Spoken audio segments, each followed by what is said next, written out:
they can create those opportunities of job opportunities that you need to create. I think that would be more prudent. Organizations such as, for example, sadly, Kenya Airways, the amount of money that they are asking at any particular point in time in terms of bailout is, for the lack of a better word, unsustainable. 20 billion, 50 billion, those are not, and it's a recurrent thing. Why don't you privatize it? Get it out of government's hands and let the private sector deal with it.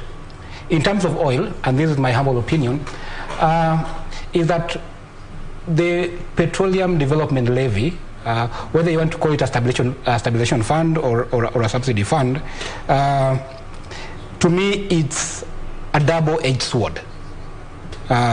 First of all, government are not particularly known to run subsidy programs sustainably for a very long time. I think that is not their strong point. It will be much more efficient, in my opinion, to let these things be subjected to the market forces, and then let the institutions which are supposed to regulate competition, for example, the Competition Authority, check for abuse or monopolistic tendencies in the market. Have, for example, EPRA giving advisories of what the limits should be with regards to the petroleum prices, so that we do not have each and every time, like the CS for Treasury was saying, that the way we are going, each and every month will be required to, the Treasury will be required to pay into the fund 10 or 15 billion every month. If this thing goes for the next, let's say, remaining 10 or 8 months, you're talking about 120 billion. In any form of imagination, that is not sustainable. And we also need to put this in perspective, that we are not the only ones who are having the high price changes. Go to Tanzania, look at the prices that they're having. But they're still operating. Why can't we in Kenya have a similar approach to this whole situation? Because pretending that government is going to bail us out while they are struggling with debts and other obligations which they cannot let go is just expecting too much. Expecting too much. Yes. Well, Christine, you've been nodding as Michael has been speaking. Do you share those sentiments? I think the fuel issue will be one that the CS cannot hide away from. And the reason I say this is because inflation is at 6.3%. And the drivers of inflation is fuel and food. That is definitely what the issue is. And therefore, the CS has to come up with a way of addressing this issue. You will remember that last year, they introduced a petroleum bill that was supposed to reduce VAT to 4%, reduce LPG, VAT on LPG from 16% to 8%, and this is because of the issues that the Mwananchi was facing at the time. That bill went through the first reading and then it went quiet. Now, it has actually caught up with government at the moment. Yes, the subsidy is there, it's supposed to bail us out, but even this subsidy is actually is out of money that the Mwananchi has actually paid. I think what the CS needs to do is review the taxes that are connected to fuel. Okay, because we can't hide. We can't just say that we'll be using the subsidy to sort us out. Indirect taxes are a consumer tax, meaning that the consumer suffers the wrath of the tax. There is excise tax on the fuel. There is custom duty on the fuel. There is VAT on the fuel. Can the government consider to review this, reduce the VAT maybe on the fuel from 8% to 4%? Will that be something to consider, or even slightly reduce it to 6%, so that we are not always running to see how to save the common Mwananchi through the fund, but also through a reduction of the tax? It's the consumer who bears the wrath of the indirect taxes. We are keenly waiting to see how he treats the fuel issue, because that's one thing that is driving inflation. He cannot hide away from it, but anything he does from it, he knows will create a hole from a revenue collection perspective. And if he doesn't do anything about it, remember, we've got 2 months, so the bill will be tabled today. Hopefully the finance bill will be out. The parliament needs to dissolve by the 10th of June. So in between, most stakeholders will definitely be given an opportunity for public participation. And if nothing is done about the fuel, we expect to see a lot of public submissions geared towards fuel. And because the members of parliament are going back to the common mwananchi, they need to save face. They need to say that we passed this, we did this to reduce the rate. So even if we don't see a reduction in the finance bill or in the budget statement, we expect to see some of it coming through the process of public participation. And when the act actually comes into force, we should be able to see some changes with respect to taxation of fuel. Wow. We have about 6 minutes to go, so I will ask you a question and then you will give me your final submissions kindly. That as we walk into the budget reading, is it a pipe dream to expect any taxes? I'll start with you, Churchill. Well, it's a pipe dream because we still expect that there'll be some newer proposals. That's something as given, like there'll be some, I mean, what you say that the only things that are constant in life is death and taxes. So newer taxes will be part and parcel of this finance bill. So, but obviously, as what Christine has said, there'll be this pushback because there are usually those annoying tax proposals each and every financial year that keeps creeping up, and I believe that even this time round there'll be those kind of pushbacks even with the finance bill that will be tabled after the budget presentation. Yeah. Christine? We may not see a reduction in taxes, and maybe some tax heads might not be touched, but I'm hoping that we'll be able to see ways in which the CS can come up to raise taxes. You know, like a couple of years ago, they introduced the digital service tax, and that has actually generated some more income.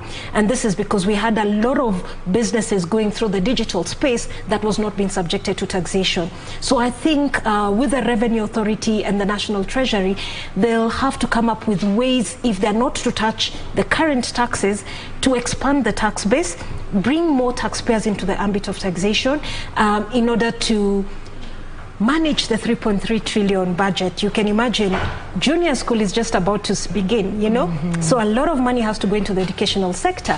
With the upcoming elections, the issue of security, the issue of ICT, funding all those things definitely requires the money, and we need the money now. Unlike in other years, maybe the money was not really critical at this point in time. As a result of that, I do not see reduction in taxes. Some taxes may be retained, but I hope to see ways in which government will come up in expanding the tax base so that all taxpayers are paying their fair share of taxes. A fair share of taxes. Thank you, Christine. Michael, finally?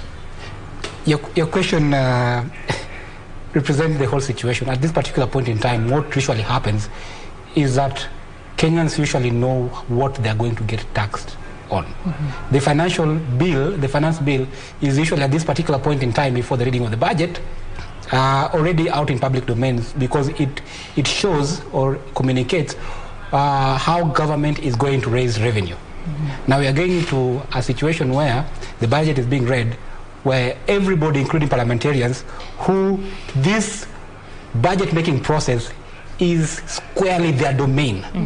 This is their responsibility. And if anybody has dropped the ball, if I'm apportioning blame, I'm apportioning it squarely on Parliament, because they have failed on their roles. So I would be pleasantly surprised if taxes were reduced, but from what I'm seeing, I do not think that will hold. There will be taxes, aggressive collection of taxes by KRA, who by the way are doing a splendid job under the circumstances, notwithstanding, and also roping in more commodities or goods to be taxed. That is my estimation. Wow, so you expect more taxes. Well, that is a hard or a bitter pill for Kenyans to swallow, but yes, that is the situation on the ground. Well, thank you very much for speaking with us. I have been speaking with Churchill Ogutu on my immediate right. He's an economist at IC Asset Managers. Christine Kahema, right next to him, is the director at Alpha Tax and Business Advisory Services, and Michael Owor, a research fellow at the Global Center for Policy and Strategy.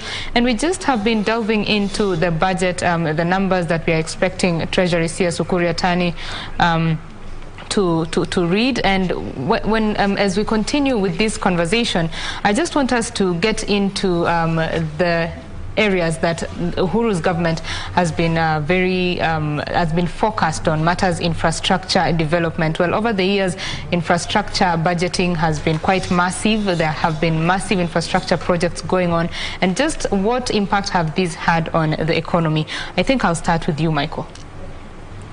I think what we can attribute the outgoing administration for doing quite well is with regards to the infrastructure.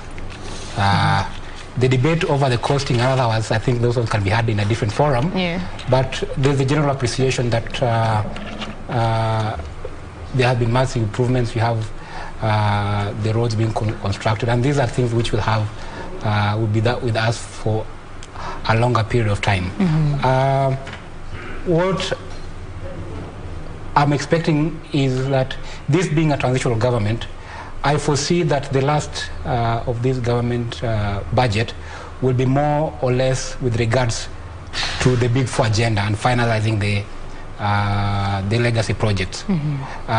Whether the administration will get the time to finalize that is another matter altogether, because we have an incoming administration that has its own priorities and most likely may have its own investment and economic ethos. And as I said previously, that will get a clearer picture of what the budget would look like in terms of implementation, where the supplementary budget is being read. Because there are conditions that allow for that. For example, if there is significant changes in microeconomic status, if there's under-budgeting or over-budgeting across ministry lines. So I foresee that for the next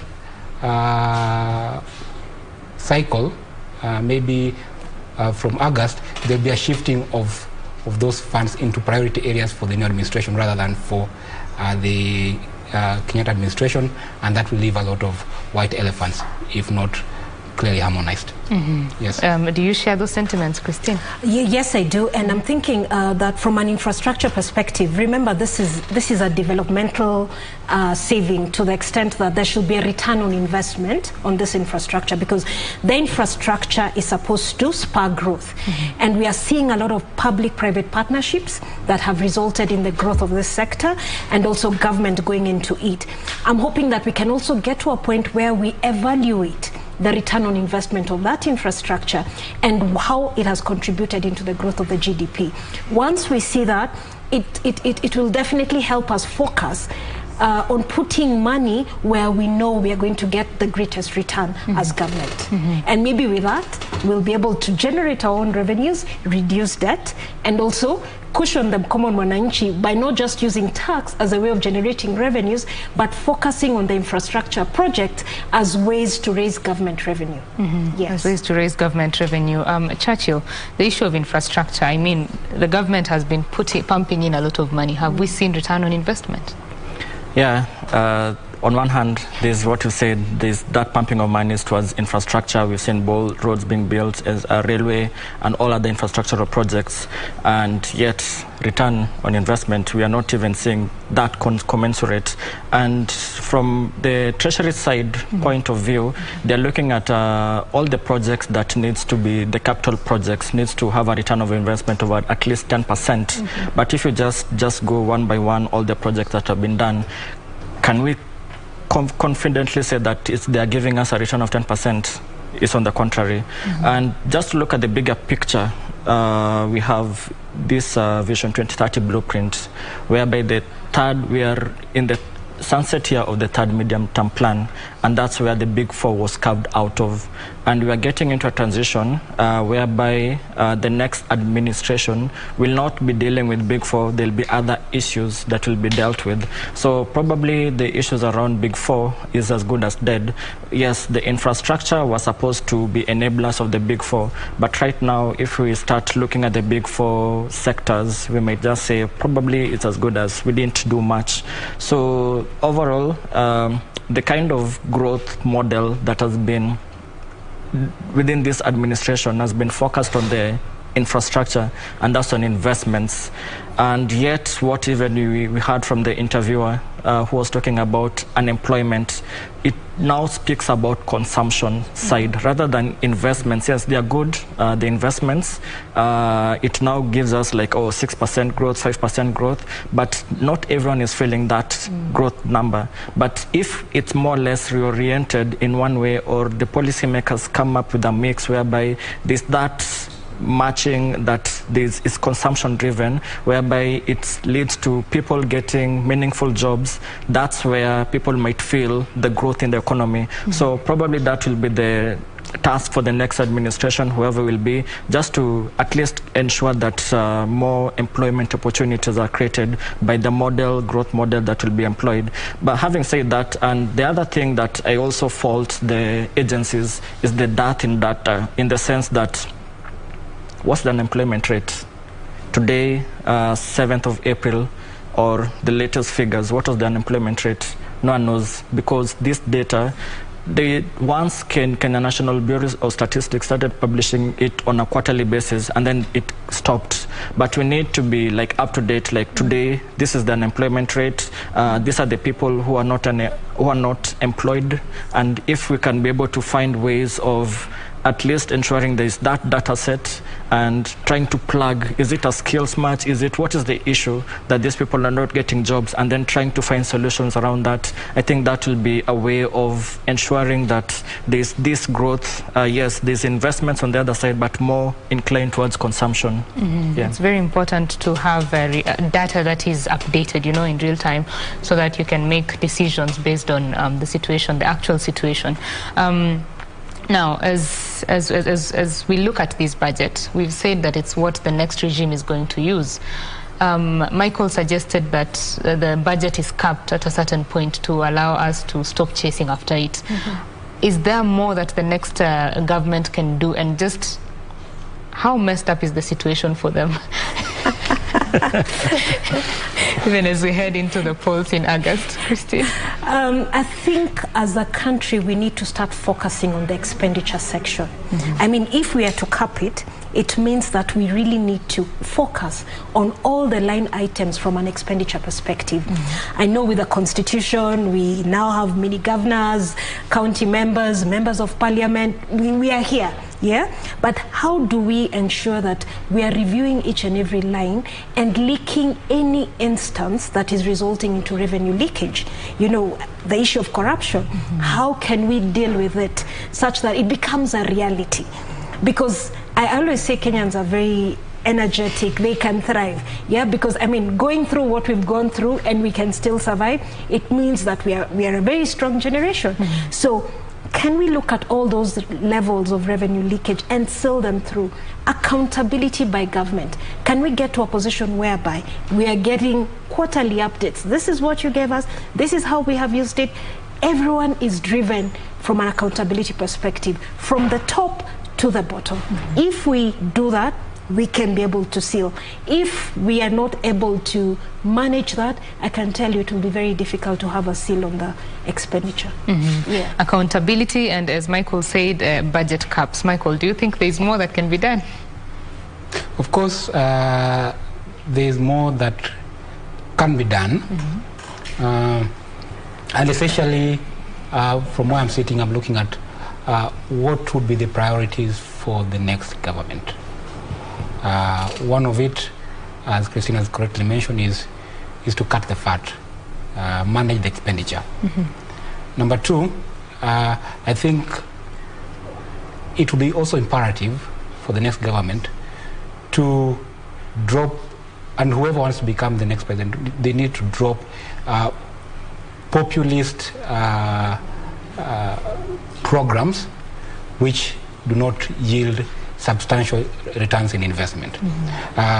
There are communications around the 6,000 for each houses, and then we have a 50 billion there to give the mamambogas, and then we had we currently even have the kazi mtaani. I would group them in the same boat, because they do not yield so much in the long run, because when supply is cut, then they also more or less die. They do not have a life of their own, regardless of the arguments which are being made. It will be much more prudent, I think, to have the operating economic environment conducive for the investor, the middle and small scale enterprises. Those are the people who are going to push this growth that we are talking about.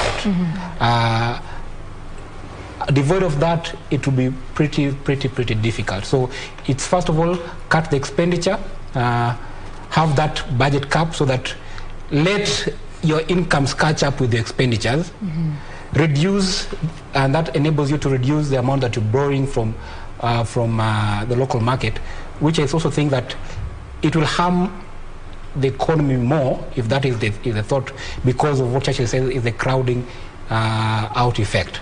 A lot of people will not be able to get the finances. Even if you're giving them guarantees, it will not be commensurate to the amount of money that you need to put in the economy to spur demand.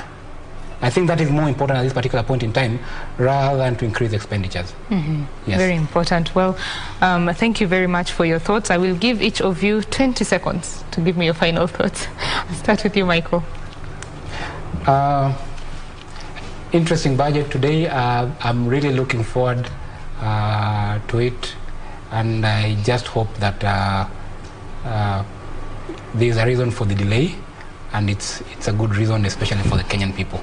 I really hope and pray that there's something in for them that is more sustainable to the cost of living and the plight that we're facing now. Yes. It is the hope of every Kenyan. Christine? Yes. Yeah. Legacy budget, I'm also looking for proposals that will work for the common mwananchi, and I look at proposals that will help to build the economy, drive revenues, because when that happens, government also benefits from a tax perspective. Yes. Very important. Churchill? Yeah, let me build on something that Mike had said earlier on in terms of MPs dropping their ball. And I'm quite worried because of the sequencing of this budget. The budget statement is being tabled. We haven't seen the finance bill. We haven't seen some other necessary documents. And yet we are within the primary party primaries. A number of MPs might be kicked out. So, and what you've seen in the last 2-3 weeks, lack of quorum or quorum hitches in Parliament. So I'm afraid that even as we get geared towards mid of June, some of these bills may not be passed in time, or there could be a bit of some fast tracking. There'll be a bit of some acceleration of some of the processes, whereby we are not critiquing the documents. So that's my main worry, that could be a lack of quorum, delay in the passing of the necessary legislation, such that by the time they proceed on the recess before the elections, at least things have been put in place. So that's my main worry. But that is just my pessimistic view. I hope that things will pan out well. We all hope that things will pan out well. Thank you very much for your thoughts, ladies and gentlemen. Thank you. Well, I have been speaking in studio with Churchill Ogutu, an economist at IC Asset Managers, as well as Christine Kahema, Director at Alpha Tax and Business Advisory Services, as well as Michael Owor, a research fellow at Global Center for Policy and Strategy. And we have been breaking down the numbers for the full year 2022-2023 budget that is supposed to be read by Treasury CS Ukur Yatani at around 2:30 p.m. in Parliament today.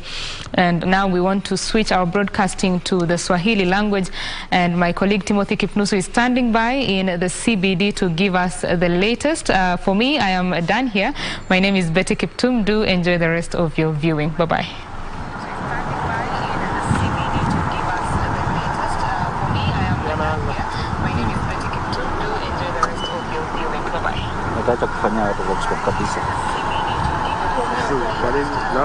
Asante sana mwenzangu Betty Kiptum kwenye studio zetu hapa jijini Nairobi, kama ulivyodokeza na kujia moja kwa moja kutoka viungani mwa jiji la Nairobi kuweza kufahamu ni yepi yanayojiri hasa siku hii ya kihistoria ambapo waziri wa fedha Uhuru Yatani anatarajiwa kusoma bajeti au makadirio ya bajeti ya mwaka 2022-2023, bajeti ya kima cha shilingi trilioni 3.3. Baadhi tu ya wananchi ambao tayari nimesemezana nao wanazungumzia kuhusiana na kupanda kwa gharama ya maisha, bila shaka ambayo imetokana na chamko la corona, na vile vile tu kuzungumzia kuhusiana na matarajio kuhusu zoezi la uchaguzi, kizingatia kwamba zimesalia siku kama miezi minne ili Wakenya waweze kubaini mbivu na mbichi kwenye kinyang'anyiro cha Agosti 9, na kuweza kufahamu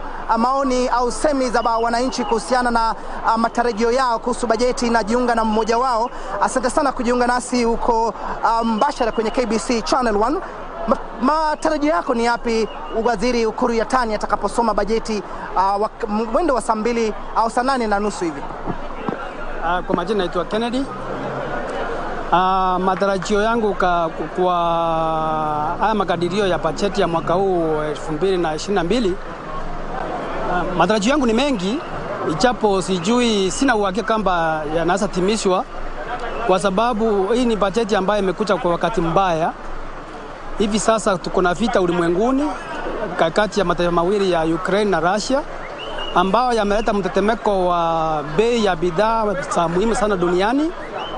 Na upande mwingine taifa letu la Kenya linakabiliana na uchaguzi wa mwezi wa 8 tarehe 9 mwaka huu, ambapo inatajika sasa waziri wetu Uhuru Yatani awe na kiwango kikubwa cha fedha, ndio aweze kuhimili makali wa msimuko wa bei, sana sana na bidhaa muhimu, tuseme mafuta ya kupikia, mafuta ya uchukuzi, bidhaa za jikoni, sana sana kwa wale ambao ni hai katika jamii yetu.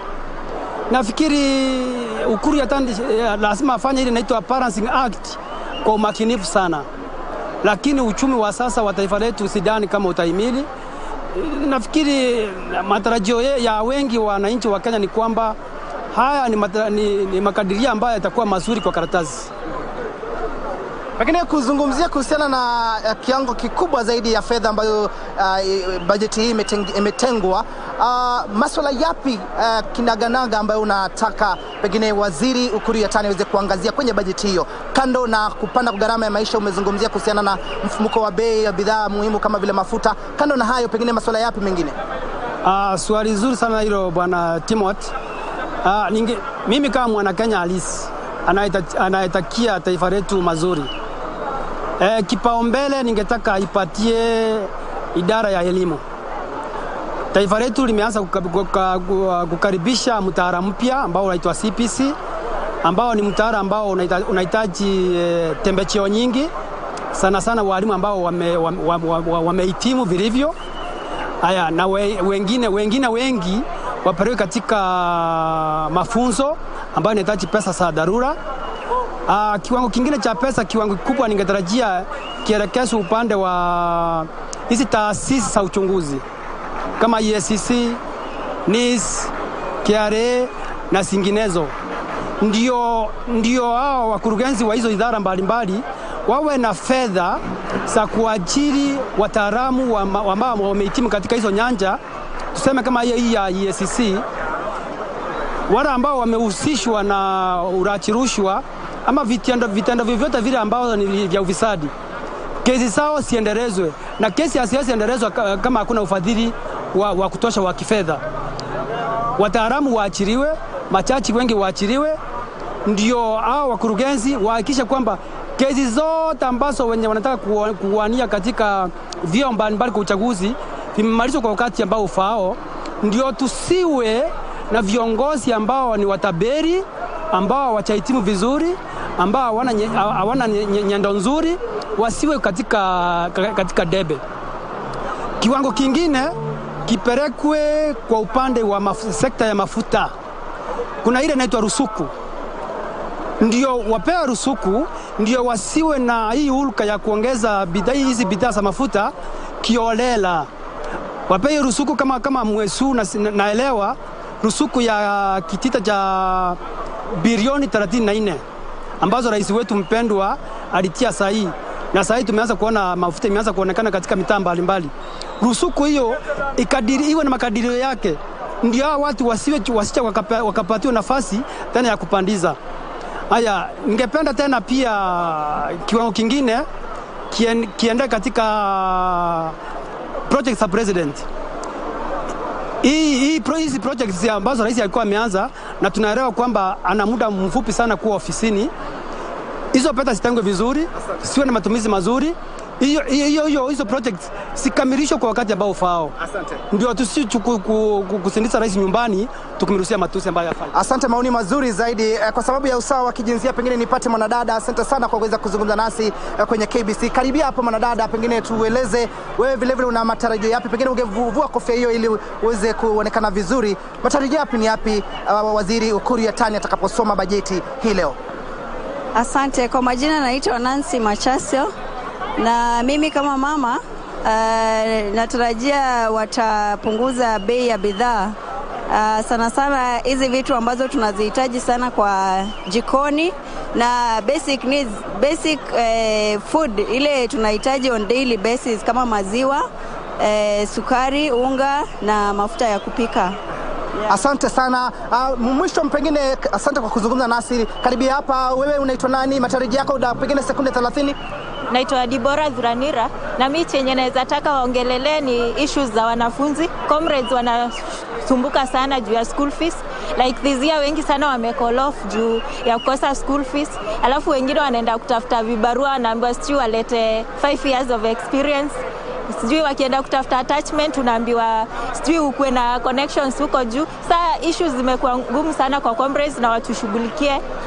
Tunapitia mambo mingi sana. Asante. Natumai kilio chako kitaweza kusikika kwa waziri Uhuru Yatani. Bila shaka ni maoni tumbi kutoka kwa wakazi hapa kwenye jiji la Nairobi kuhusiana na matarajio yao tu kuhusu bajeti au makadirio ya bajeti mwaka 2022 2023, kwamba hii ni bajeti ya mwisho katika chini ya uongozi wake Rais Uhuru Kenyatta, na vile vile ni bajeti ya mwisho kwake waziri Uhuru Yatani. Baadhi tu ya maswala wakizungumzia kuhusiana na ile agenda 4 kuu ya serikali, kwamba fedha ziweze kutengwa ili baadhi ya hizo agenda hizo iweze kutamatika, na vile vile swala hili la kupambana na jinamizi la ufisadi ambalo limedumaza na kulemaza uchumi wa taifa hili, kwamba mgao wa fedha iende katika vita dhidi ya ufisadi, ili kwamba baadhi tu ya wale ambao wanatuhumiwa kuhusika na ulaji rushwa au sakata za ufisadi waweze kukabiliwa ipasavyo na hata kutoruhusiwa kuwania viti mbalimbali kwenye kinyang'anyiro cha Agosti 9. Nitakuwa hapa kuweza kupata maelezo zaidi na vile vile usemi zaidi kutoka kwa wananchi, lakini kwa sasa moja kwa moja mwenzangu Betty Kiptum na fululiza hadi kwenye gatuzi la Kisumu, ambapo mwenzangu Wycliffe Okech yuko pale vile vile na baadhi ya Wakenya waweze kupeana maoni yao.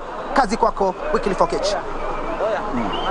Na asante sana mwenzangu Kipnusu ukiwa Nairobi. Nasi tumekita kambi katika jiji hili la Kisumu tukiangazia swala hili zima la bajeti ya leo ambayo tunatarajia waziri wa fedha Uhuru Yatani kusoma hapo baadaye. Na siku ya leo tumekuwa tukizungumza na baadhi ya wakazi wa eneo hili tukipata maoni yao ama matarajio yao kutokana na bajeti ambayo tunatarajia isome na Balozi Uhuru Yatani hapo baadaye. Lakini kwa sasa ningependa kujumika naye mmoja wa wakazi wa eneo hili, labda atueleze yeye kama mkazi wa eneo hili la Kisumu matarajio yake ni gani hapo tunaposubiri Balozi Uhuru Yatani kusomea. Lakini kwa kurahisisha mawasiliano utaniruhusu tuzungumze kwa lugha ya Kimombo ndio tuanze kuwasiliana na mkazi huyo.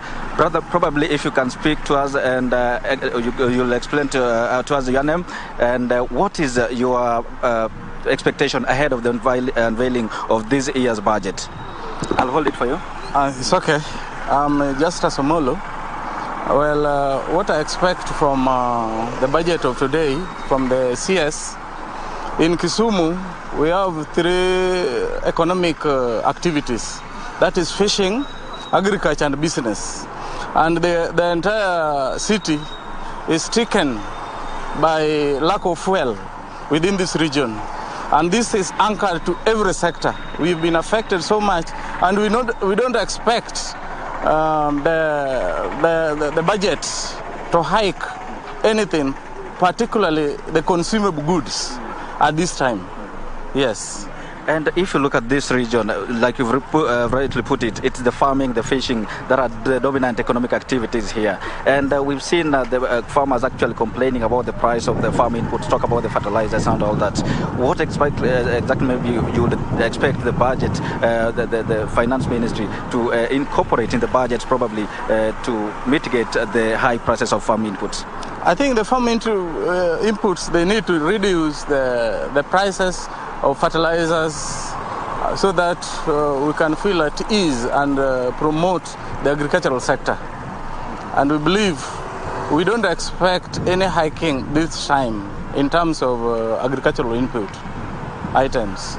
Yes. Earlier on, we were speaking to other fellows from this part of the country, and they were explaining to us that maybe the medical sector, or the healthcare sector, also needs an injection of some more funds, probably to increase some accessibility to healthcare. As a resident of Kisumu, what specific ministries or other departments would you want the government to focus more as it unveils the budget for this year? Well, the department actually that I would focus on, the ministry to focus on, is on health. Because health, we don't have drugs, interceptors. The patients are told to go and purchase from pharmacies, and we are hit hard. We expect something to be done by the ministry, so that the drug, we can get them available in our institutions. Yes. And again, we are talking about the high cost of living that every Kenyan is actually complaining about now. Which specific, probably the specific steps that the government must take, actually with regard to the budget, which specific steps that it must take to address the high cost of living? The high cost of living right now is caused by lack of fuel and consumable goods in the supermarkets. People are working from hand to mouth, no savings, because the prices of everything has gone up. So the government should actually reduce fuel and make the fuel to be available for business people. Yes. Thank you so much.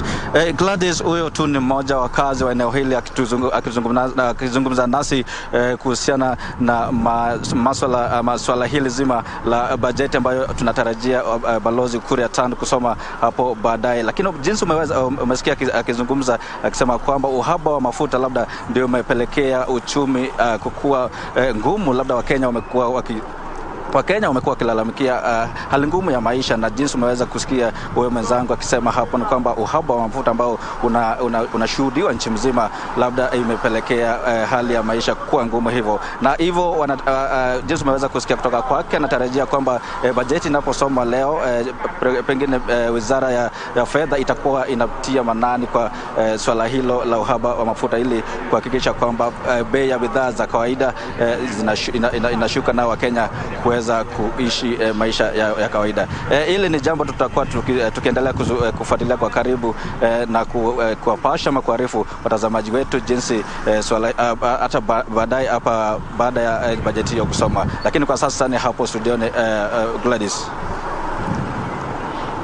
Asante sana mwenzangu Wycliffe Okech. Mtazamaji, hao ni wanahabari wenzangu Timothy Kipnusu katika jiji la Nairobi na Wycliffe Okech akituripotia moja kwa moja kutoka kaunti ya Kisumu, akitueleza hisia na taswira ya wakazi wa jiji hilo kuhusiana na bajeti ya mwaka 2022 mwaka 2023. Kulingana na klabu zetu za saa studioni, zimepita tu dakika za kuhesabu baada ya saa 6 adhuhuri. Na mtazamaji, baada ya kujumuika na mwenzangu Betty Kiptum kwenye lugha ya Kimombo, sasa tuangazie uchambuzi wa bajeti kwa lugha ya Kiswahili. Mimi nafahamika kama Gladys Mungai na Elensa Odingo atakuwa ananisaidia kukupa mahojiano haya kwa lugha ya ishara. Studioni ninao wageni wawili wanafahamika kama Alex Kidake, ni mtaalamu wa masuala ya kifedha, na Robert Maina ambaye pia ni mtaalamu wa masuala ya ushuru, masuala ambayo ni tajika kabisa kuhusiana na bajeti ya mwaka huu. Na moja kwa moja wageni wangu tukiangazia yaliyoko kwenye bajeti ya mwaka 2023 mwaka 2022, ni bajeti ya mwisho kabisa ya Rais Uhuru Kenyatta na miaka 10 katika uongozi wa Jubilee. Pengine mtazamo wako kuhusiana na bajeti hii ya trilioni 3.3. Alex, pengine nikianza na wewe. Asante sana. Kwa majina naitwa Alex Kidake Malova, ambaye anahusika na mambo ya fedha. Ile kitu ambayo naweza sema ni kuwa Mheshimiwa Uhuru Kenyatta, ile kitu ambayo anataka kufanya ni kuwa anataka kuacha legacy. Na ile tuko kwa wakati mgumu, na ile kitu ambayo inafanyika sasa hii ni ku make sure that economy ya Kenya, tunataka ku make sure that imepick. Ndiposa unaona ameweka fedha kama hizo, na niko na imani kubwa kuwa pesa mingi zitaenda kwa shughuli ambayo itawezesha serikali ama wananchi kuweza kugenerate ama kutengeneza pesa, ndiposa waweze kukuwa na pesa katika mifuko zao. Sasa ndiposa ameweza kuileta wakati kama huu, na niko na imani kuwa pesa mingi itaenda kwa maendeleo, itaenda kwa ukulima, kwa sababu mambo imekuwa ngumu kulingana na ile ambayo tumepitia, mambo ya COVID, maisha imekuwa ngumu kwa wananchi. Asante. Robert, kwa kifupi tu pengine mtazamo wako kuhusiana na bajeti ya mwaka ambao unapaniwa kuanzia mwezi Julai ikilinganishwa pengine na bajeti iliyopita. Asante sana. Tunatazamia kuwa bajeti itaangazia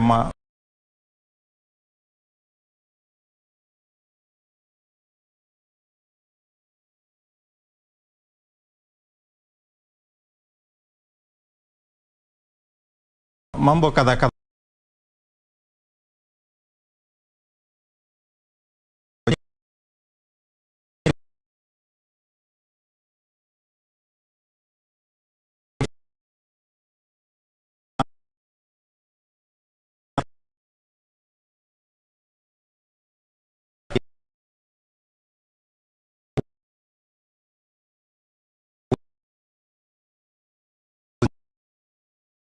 Mengine ni kuwa pia fedha, tunahitaji fedha kuweza kuendeleza nchi. So kuweza collect zile kodi lazima iweze kuelezea vile ambavyo wanaangazia wataweza kupata zile fedha za kugharamia hiyo bajeti ya trilioni 3.3.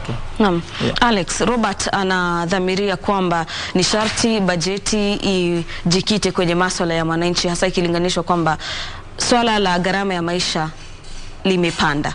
Kwa mtazamo wako katika bajeti hii ya trilioni 3.3, pengine imeratibiwa kwa kumfaa mwananchi wa kawaida? Ile kitu ambayo naona hapa ni kuwa jinsi nilivyosema, Mheshimiwa Uhuru Kenyatta anataka make sure that ameacha legacy yake, na ile kitu ambayo naona sana ni kuwa unajua Wakenya wamepitia maisha ngumu na Wakenya wako tayari kufanya kazi. Na njia pekee yake ambayo hii budget inaweza saidia mwananchi wa kawaida ni kuhakikisha watu wanafanya kazi, kwa sababu Wakenya wanataka kufanya kazi, na wasipofanya kazi kukikuwa na wizi na nini, hiyo ndio mambo ambayo inaharibu nchi yetu. So ile kitu lafaa Mheshimiwa Uhuru Kenyatta wafanye katika hii budget, ile mambo ambayo tunatarajia sana. Tunataka kuona kama maisha ya vijana, wameangazia vijana waweza kupata kazi, kwa sababu ukiangalia Kenya, zile vitu ambazo tunapata kutoka nje ni mingi kuliko zile ambazo sisi tunapeleka nje. So ile kitu ambayo naweza sema ni kuwa lafaa hii budget iangazie, tukue na pesa za kuset some local factories, tukue na hizo factories za hapa ndiposa watu wetu waweze kupata kazi, tukue na trainings kwa mambo ya agriculture, at least watu wanaweza panda zile bidhaa ambazo zitawasaidia, kukue na pesa ambazo zitawekwa kando kwa wamama, kwa vijana ambao wanaweza chukua mkopo bila kulipa interest yoyote.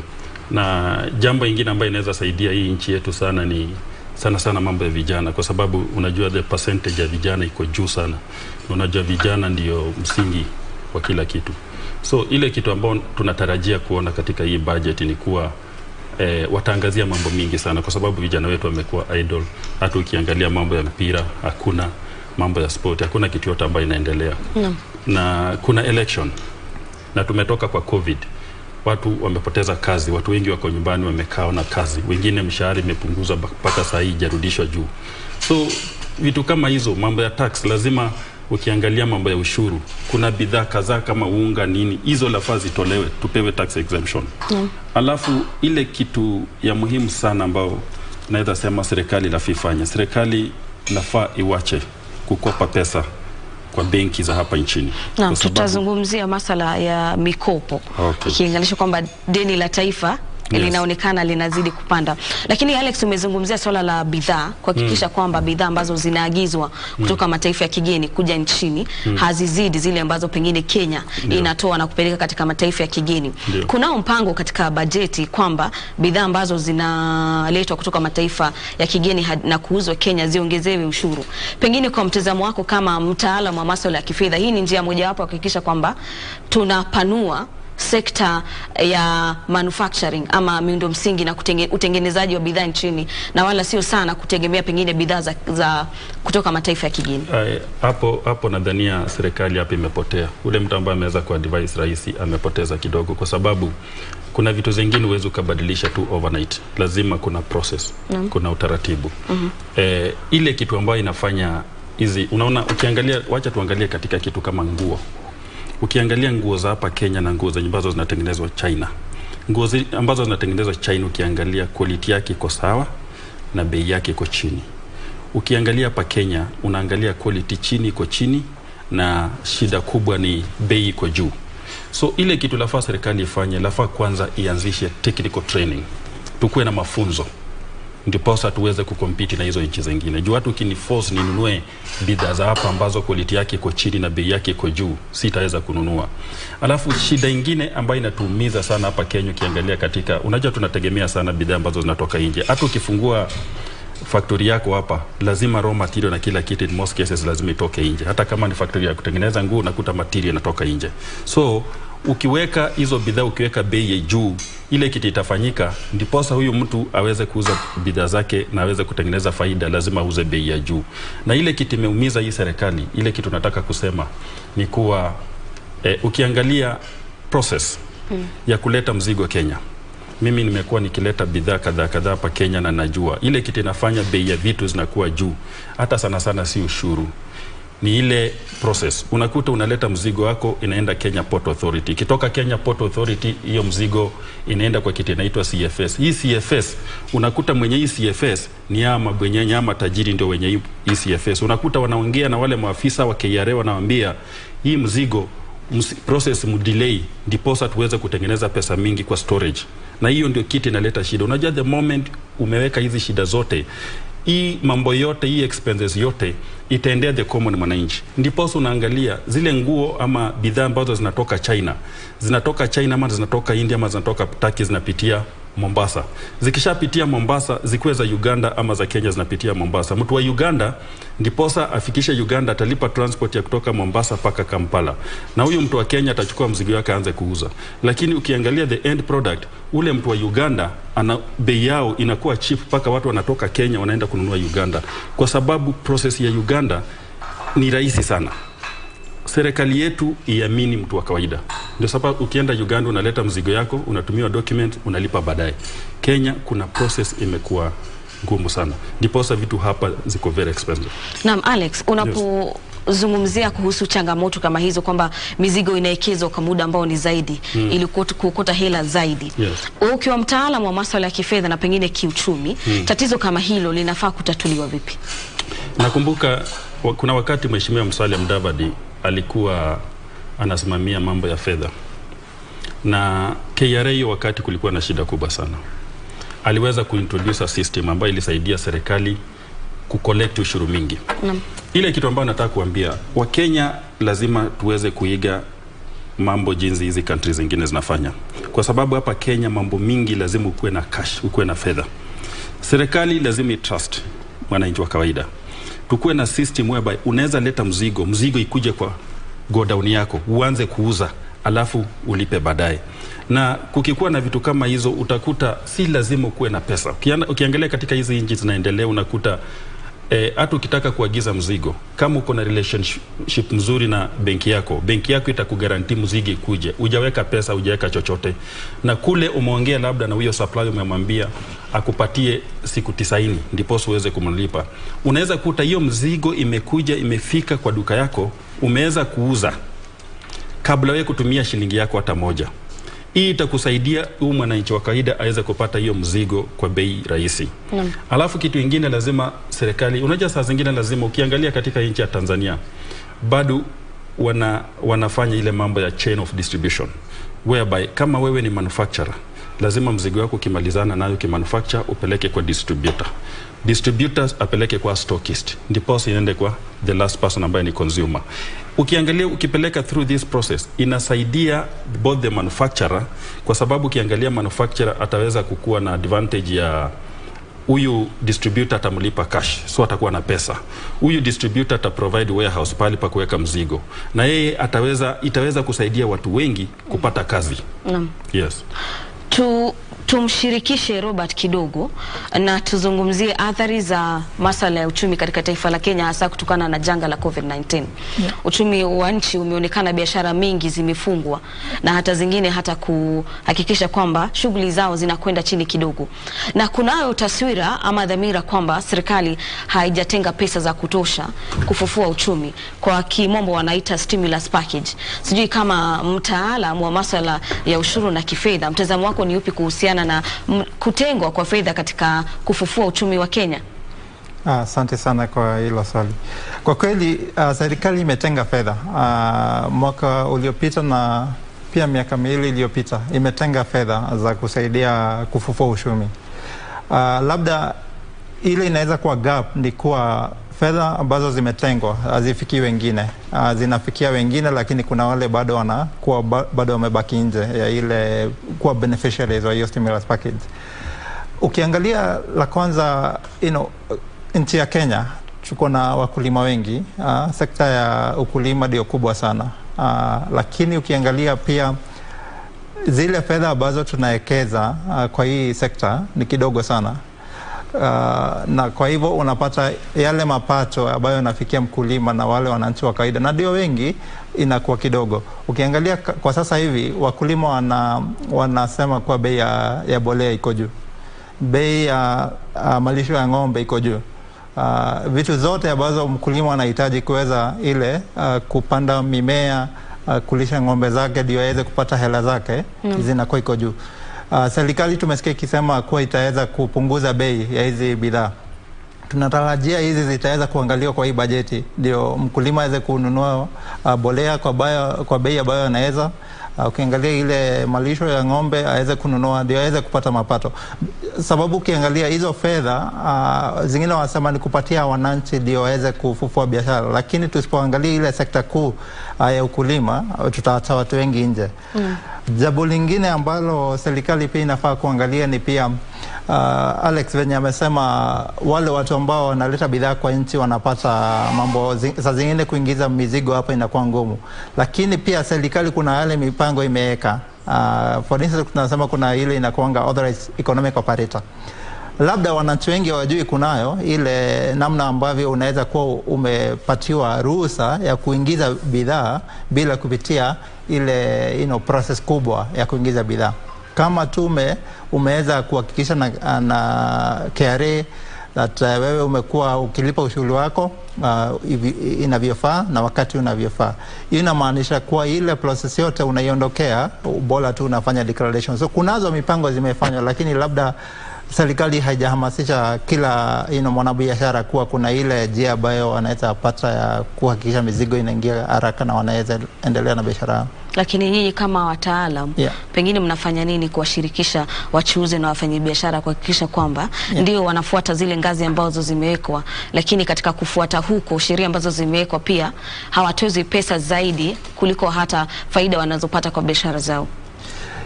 Ukweli kabisa. Na miaka miwili iliyopita najua kulikuwa na ule changamoto. Ukiangalia kialeo walikuwa wasema watu wengi wanaleta bidhaa na walipi ushuru ambao unafaa, na hiyo ilikuwa inakandamiza wale ambao wanalipa ushuru kawaida.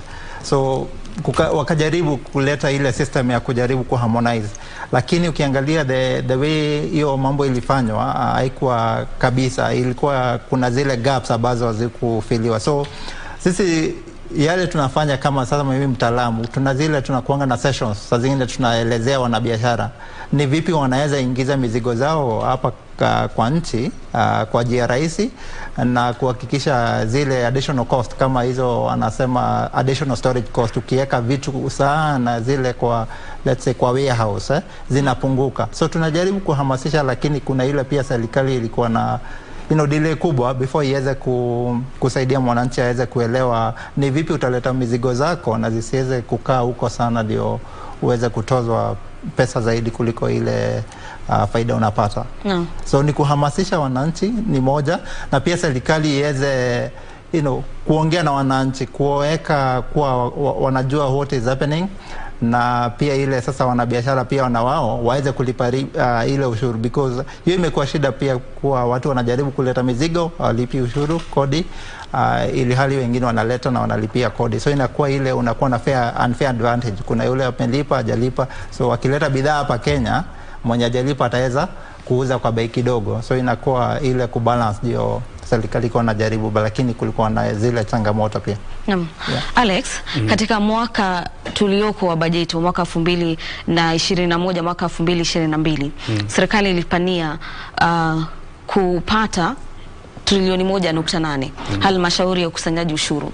Katika mwaka 2022 mwaka 2023 KRA inapania kuokota shilingi bilioni 2.4 trilioni 2.4 katika mwaka huu, lakini katika kuimarisha ukusanyaji wa ushuru bado kuna upungufu wa mabilioni ya pesa ambayo yanakaribia bilioni 846 katika bajeti, ikilinganishwa kwamba kuna masuala pengine ya ukupaji wa taifa la Kenya na kwamba deni letu bado liko katika trilioni 8.2. Ni vipi hasa ambapo tutahakikisha kwamba serikali inaleta usawa katika kumtoza mwananchi wa kawaida, katika kuongeza mapato ya kiushuru, na katika kuhakikisha kwamba yale ambayo pesa ambazo serikali inaomba kutoka mataifa ya kigeni, mabenki za kidunia sio mingi sana? Unajua ile shida kubwa sana ambayo serikali yetu iko nayo ni kuwa inakopa pesa. Ikisha kopa pesa inataka kujenga barabara, inataka kujenga vitu kadhaa, alafu inakuja naambia mwananchi wa kawaida ule ambaye anafanya biashara ndogo ndogo aweze kulipa. Huyo mwananchi hajahusika pahali popote na zile pesa ambazo zimekopwa. Unajua ukiangalia kwa finance, ukiangalia lafikwe kama pipeline. Ukikopa pesa lazima zipitie kwa hiyo pipeline, ambapo hiyo pipeline ni mwananchi.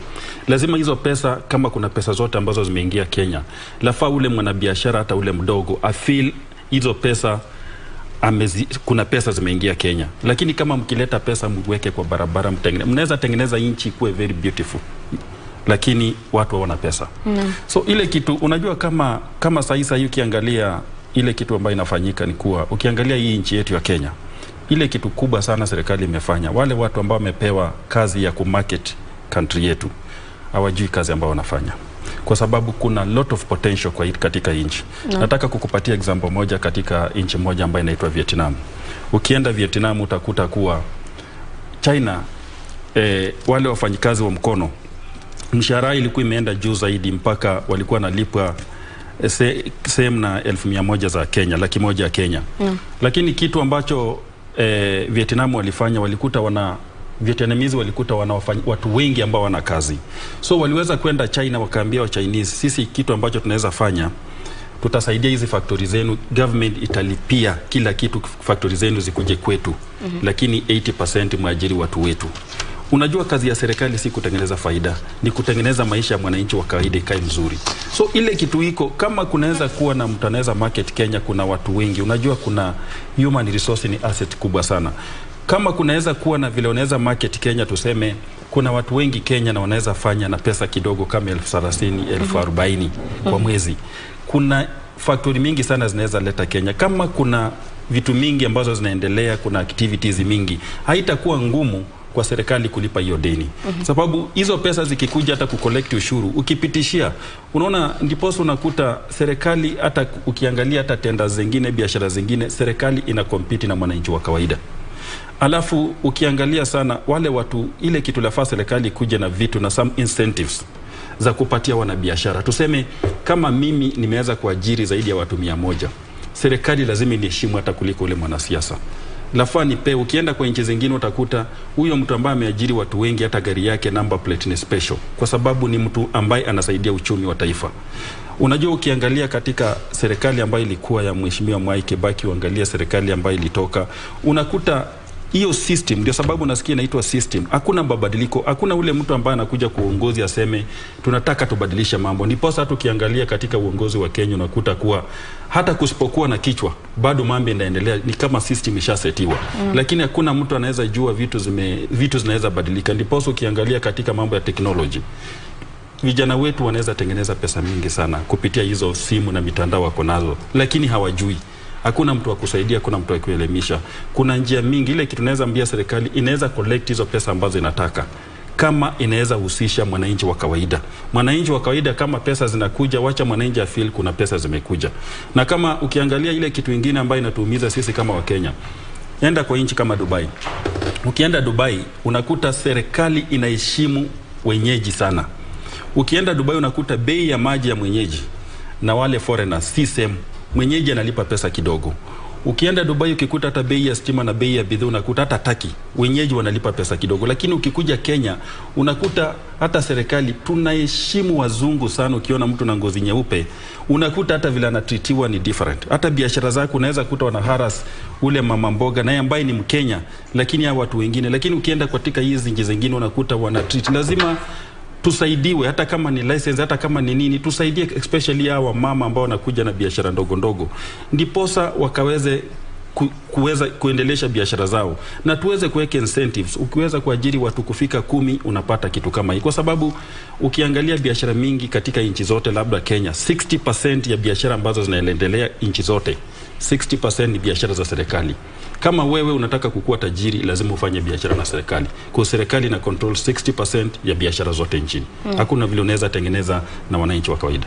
Hizo biashara ambazo unasema kwamba serikali inachukua kipaumbele, yes, ni swala ambalo limeguswa sana na benki ya IMF. Yes. Na pengine nikimshirikisha Robert katika swali hili, shirika la IMF limetoa masharti makali Disemba iliyopita kwa taifa la Kenya kuhusiana na mikopo, na ikilinganisha kwamba kuna mkopo ambao unafaa kutolewa mwezi Juni. Benki ya IMF imesema kwamba Kenya sharti ihakikishe kwamba inapunguza hasa matumizi ya pesa kwa mipango ambao haileti faida. Kwa mtazamo wako, inawezekana kurudisha kwamba kiwango cha deni kihakikishwa kwamba hatuzidi na ile gap ama debt ceiling iliyowekwa? Kuna uwezekano kuhakikisha kwamba tunaomba kwa kuzingatia hiyo debt ceiling? Asante. Kwa kweli kuna uwezekano wa kufikia hayo, na kuna ule mpangilio ambao serikali imekuwa ikijaribu kufuata, wanaita fiscal consolidation, ama ile kuimarisha sera za fedha, kuhakikisha pia matumizi ya pesa yanaendelea kulingana na mpangilio. La kwanza kuwa ni kuhakikisha kuwa matumizi ya yale ambayo yanatumika kwa ile recurrent expenditure inakuwa under control. Wanaweka ile msimamo la kusema kuwa let's say 35% haitumiki, hakuna asilimia more than 35% inatumika kulipa wale wafanyikazi wa serikali. Tukiweza kufanya hayo, then tuzingatie lingine ni kuwa deni litumike kufanya mambo ambalo limepangiwa. Kama umechukua deni kujenga barabara, kama umechukua deni kuweza kusaidia wakulima, litumike kwa hilo jambo. Makosa ni kutumia deni kufanya yale mambo ambayo hayajapangiwa. Sababu ukiangalia nchi zote duniani ziko na deni. Ukiangalia nchi kama Japan iko na 200% ya uchumi wao kama deni. Kenya tuko asilimia, hatujafika hapo bado, 60% hivi.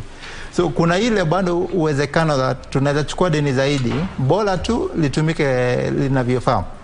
Ukiangalia haya, serikali ya Jubilee imefanya mabarabara mingi. Kuna tarajiwa kuwa miundo msingi ambayo serikali imeweka itaweza create ile ajira kwa watu, biashara zitaweza kufunguka na watu wataweza kupata manufaa. Hiyo ndio matarajio ya serikali. Lakini kuna vile pia kuwa tumetumia pesa mingi kwa miundo msingi, lakini bila bado uchuru haujaongezeka. Sababu kodi kama inaweza ongezeka, pesa zenye zimetumika tunaweza lipa. lakini sasa kuongezeka kwa kodi hakuja kuwa kwa kile kiwango ambayo serikali inatarajia. Naam, Alex, pengine swali langu la mwisho kwa sababu ya muda. Huu ni mwaka wa uchaguzi na kila mwaka bajeti inaposomwa tunashuhudia kwamba ushuru unaongezwa katika idara mbalimbali. Ukiwa ni mwaka wa kisiasa, masuala ya kuongezwa kwa ushuru na ikilinganishwa kwamba wanasiasa wamejikita katika kumwahidi mwananchi wa kawaida kwamba gharama ya maisha italetwa chini. Mtazamo wako kuhusiana na hilo kwa kifupi? Unajua kila mwaka unajua maisha inazidi kwenda juu, lakini ile kitu ambayo naweza advise serikali ni kuwa ukiangalia bidhaa za kawaida, kama unajua sisi wa Kenya tunapenda ugali, ukiangalia mambo ya sukari na nini, zile bidhaa ambazo tunatumia, serikali ifai kuumiza mwananchi wa kawaida. Vitu kama pombe, sigara inaweza weka hata ×3 times kwa sababu hizo ni vitu za kujiburudisha. Na ile jambo lingine ambalo nataka kuguzia kabla hata kwa kifupi ni kuwa ukiangalia sisi wanga tuna advise wanabiashara kama financial consultant. Wanga tuna advise ukienda pale uchukue mkopo. Uweze ukachukua mkopo na uanze kuanzisha biashara yako, kujenga building, kufanya nini na we expect utalipa. Chukua kama 20 to 25% kama ni kutengeneza duka yako, na the remaining 75% una make sure umeweka kwa stock na marketing na kila kitu ya biashara yako. Ndio serikali yetu iko na shida kubwa kwa sababu haina mwanabiashara ambaye ana advice. Wanapata pesa kutoka nje. Hizo pesa wanataka kutumia the whole 100% kwa mambo ya kutengeneza, na wana expect wakuje sisi kwa mwananchi wa kawaida tukaweze kuwalipia zile vitu ambazo walifanya bila kutujumuisha katika zile shughuli zao. So mambo ya kusema ya mambo ya tax kwenda juu kuumiza mwananchi, ukikuta wanasiasa wengi, hata mimi saa zingine mimi ni mwanasiasa, lakini ukiangalia wanasiasa wengi, unajua mwanasiasa kazi yake ni kuuza promise. Wanauza promise. Mtu anakuja nitakuahidi, after hii unaahidi ile nyingine. Lakini unakuta saa zingine unaweza kuwa unatakia watu wako mambo mazuri, lakini pale mbele kuna shida. Naam, asante sana Alex kwa kauli hizo. Mtazamaji, studioni nimekuwa nikiwashirikisha wataalam wa masuala ya fedha na masuala ya ushuru, wanafahamika kama Alex Kidake na Robert Maina. Wamekuwa wageni wetu leo kwenye sehemu ya Tamrini, ambapo maja yetu kuu hii leo tumekuwa tukijikita kwenye bajeti za mwaka 2022 mwaka 2023. Kwa sababu ya muda hatutaweza kuendeleana na mahojiano hayo. Mimi naitwa Gladys Mungai, naondoka studioni. Lensa Odinga amekuwa mfasiri wetu wa lugha ya ishara, na kuacha mikononi mwa Regina Manyara na Caroline Jenga wa kufahamisha mengi.